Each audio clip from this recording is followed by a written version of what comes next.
I read a book not too long ago called What You Are Looking For Is in the Library by Michiko Aoyama. I love reading books by authors from other countries. I find them very fascinating and I feel like I learn a lot. And so this book um, came into my radar by chance and I picked it up and I read it and I really loved it. I absolutely recommend it. It's a collection of stories of people who are in various stages of their lives and their careers, and the sort of questions that get raised in those stages that they're in, and how they come to find answers to those questions. There was one particular story in there that really stuck out to me. And it wasn't so much the story itself that stuck out to me. It was more so this specific quote from the story that really stayed with me and that I've kind of been pondering on and been going over and over ever since I read the book, which is just a month ago, actually. So it hasn't been that long. But yeah, I wanted to share this quote. I think you might find that this is something that you can relate to. I think a lot of people will find that this is something that they can relate to. So I'll just go ahead and read it.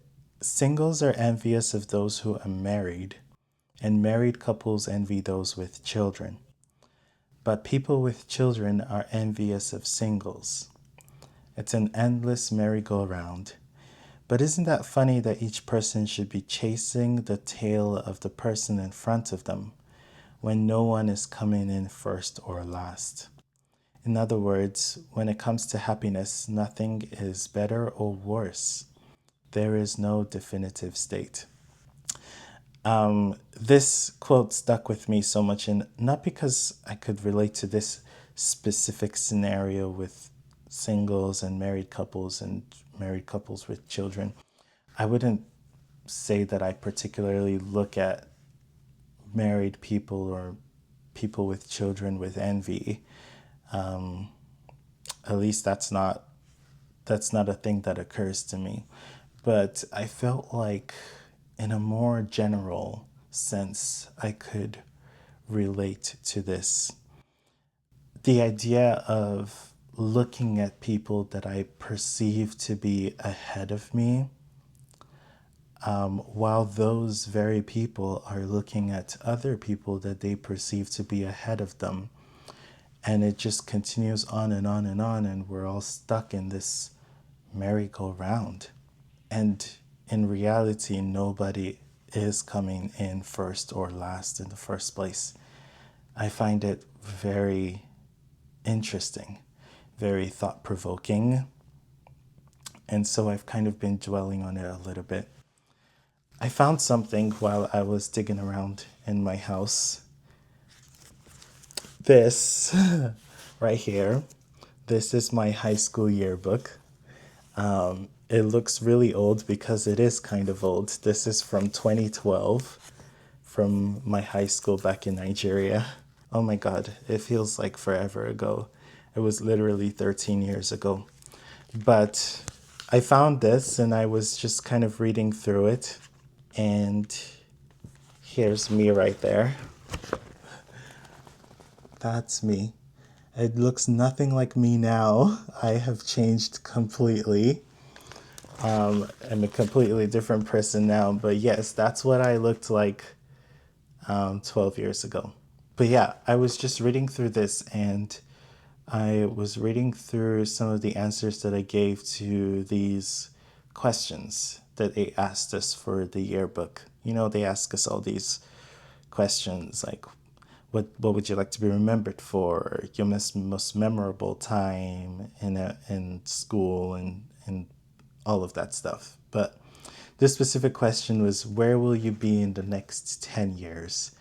And my answer was in a highly equipped hospital working as a highly qualified neurosurgeon. I was reading through some of the answers of my classmates and the things that they said they would be doing in the next 10 years, 13 years ago.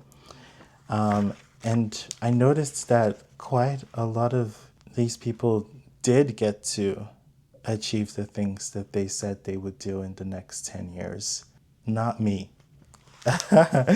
I did not get to accomplish that specific thing that I said I would do. And this is 13 years later. I wouldn't necessarily say that I'm sad about not having accomplished that thing because I recognize that I changed as a person. And I recognize that that is sort of a constant of life. Life is all about change, and sometimes the things that we are so sure and so certain of end up not being what we wanted or expected them to be. And so I'm not particularly like sad or hurt or disappointed that I didn't achieve that thing, wanting to be a neurosurgeon in the next 10 years. I know that that's certainly not the goal that I have now at the stage that I am in life. But I do think that sometimes I look at certain people and I look at what they have accomplished and I feel somewhat ashamed of not having accomplished something as meaningful as what they have. I don't know if that makes very much sense, but some of my friends in here, one I can think of off the top of my head specifically, she is a really big and important lawyer now in Nigeria. And I just think, oh my God, that is so cool. We're literally the same age, and she has moved so much further along in life than I have. And not even necessarily just with my friends here in this yearbook, but just people that I come across in general all around me. Even watching YouTube videos like this, I sometimes see people and see the things that they accomplish. I see videos of people on the internet talking about how they became a millionaire at the age of 22 or 23. So yeah, I see all these things and sometimes it gets to me. I have to admit that it gets to me and I wonder what is so wrong with me and why have I not been able to really push and apply myself to accomplish so much more at this stage in life. And now after having come across this book and this quote, I realized that I've placed myself in that merry-go-round because I have put myself in this position where I am perceiving other people as being further ahead of me without actually knowing if those people are perceiving other people as being further ahead of them as well. I can't control the things that other people do. I can't control the things that other people accomplish. And I can't control the way that they feel about the things that they are doing or that they have accomplished. I might be thinking that this person is doing so much better than me, when in reality, that person could be going through some sort of existential crisis or some sort of feeling of not being where they really would like to be. At the end of the day, nobody is coming in first or last. Nobody is better or worse. This world is a giant playground after all. And there's so much more than the merry-go-round that I found myself stuck in. And sometimes life is about stepping off of that merry-go-round and looking for something else to play in or to play with. So I'm trying to learn that. I'm trying to take myself out of that place where I constantly look at other people and compare myself to them and compare my achievements to their achievements. I'm trying to just focus on moving forward, on having fun, on playing with the things that I want to play with. Just trying to find joy in the things that I want to do. I think that makes so much of a difference because I found that the more I compare myself to other people, the more I stay stuck.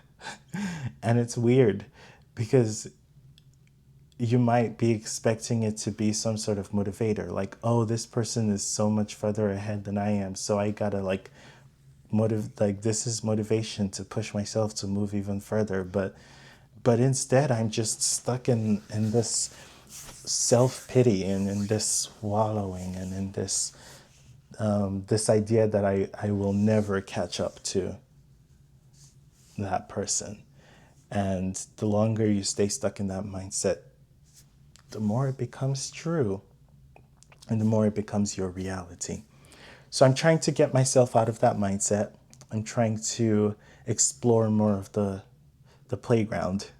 I'm trying to have a little bit more fun with life. And I think that's going to make all the difference.